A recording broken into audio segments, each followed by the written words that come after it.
নমস্কার, Bengali film reviews চ্যানেলের তরফ থেকে আপনাদের সকলকে সুস্বাগতম। আমি আপনাদের সঙ্গে তন্ময়। আজকে রিভিউ বেলা শুরু। বেলা শুরু সিনেমাটি পরিচালনা করেছেন শিবপ্রসাদ মুখার্জি এবং নন্দিতা রায়। এর গল্পটা হলো সাথীলেখা সেনগুপ্ত, যার অ্যালজাইমা আছে, তার মেমোরি লস হয়। এর জন্য একদিন সে বাড়ি থেকে বেরিয়ে পড়ে, সকলে খুঁজতে বেরোয়, পুলিশে রিপোর্ট করে। তো আলটিমেটলি তার কি মেমোরি লস, এই যে রোগটা ঠিক হয়, তার কি মেমোরি ফিরে আসে, এই নিয়ে ওভারঅল গল্পটা। এবং সেটা জানতে গেলে আপনাদের কোনো সিনেমা হলে যেতে হবে এবং সিনেমাটা দেখতে হবে। এই ছবির মূল cast and crew Soumitra Chatterjee এবং সাথীলেখা সেনগুপ্ত, এই দুজনের যে কেমিস্ট্রি, এটাই কিন্তু এই সিনেমার মুখ্য সেন্টিমেন্ট। এখানে ছোট ছোট সেন্টিমেন্ট গুলোর জার্নি যেভাবে এরা নিয়ে গিয়েছে, যেভাবে দেখানো হয়েছে, সেটা কিন্তু অসাধারণ। আপনাদের খুবই ভালো লাগবে। এছাড়া এর পাশাপাশি যে অপরাজিতা আঢ্য এবং খরাজ মুখোপাধ্যায়ের যে কেমিস্ট্রি, যে কমিক টাইমিং এবং তাদের যে অ্যাকশন রিয়াকশন, এটাও কিন্তু এই ছবিতে ভীষণ ভালোভাবে ফুটে ওঠে। এছাড়া বাকি যে সমস্ত চরিত্রগুলো আছে তারাও খুবই ভালো অ্যাক্টিং করেছে, ফলে ওভারঅল অ্যাক্টিং কাস্ট যেগুলো করা হয়েছে তারা কিন্তু বিউটিফুল ভাবে কাজ করে গেছে।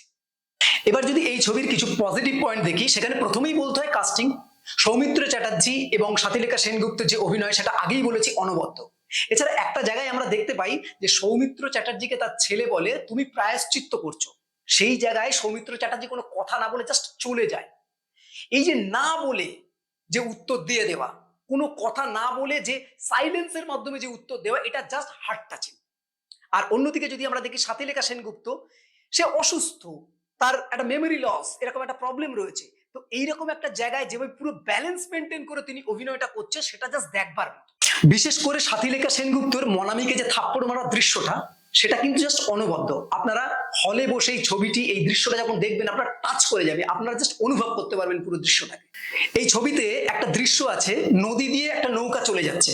এখানে ডিওপি পুরো সিনটাকে যেভাবে ফুটিয়ে তুলেছে, সেটা আপনাদের দেখতে অসাধারণ লাগবে। এছাড়া বলতেই হবে কবির সুমনের গান। সেই গানটার লিরিক থেকে শুরু করে সুর এত সুন্দর এবং তার প্লেসমেন্টটা এত সুন্দর, সেটা আপনাদেরকে ভাবাবে এবং অসাধারণ ফিল করাবে।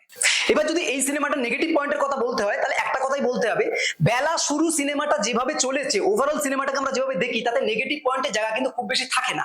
আমরা এটা সকলেই বুঝতে পারছি যে এটা বেলা শেষ যে সিনেমাটা, তারই একটা কন্টিনিউয়েশন। ফলত এই সিনেমার ক্ষেত্রে একটাই কথা বলা, যদি সিনেমাটা আরেকটু কম্প্যাক্ট হতো, তাহলে আমাদের মনে এটা আরো দীর্ঘস্থায়ী স্থান নিতে পারতো। এটাই ব্যাস, এর মধ্যে নেগেটিভ পয়েন্ট বলতে অ্যাজ সাচ কিছু আমি দেখতে পাচ্ছি না অ্যাটলিস্ট। এই হলো ওভারঅল সিনেমা রিভিউ। এরকম আরো নতুন নতুন রিভিউ জানতে বেঙ্গলি ফিল্ম রিভিউজ দেখতে থাকুন। আপনাদের গুরুত্বপূর্ণ মতামত আমাদের কমেন্ট বক্সে অবশ্যই জানান।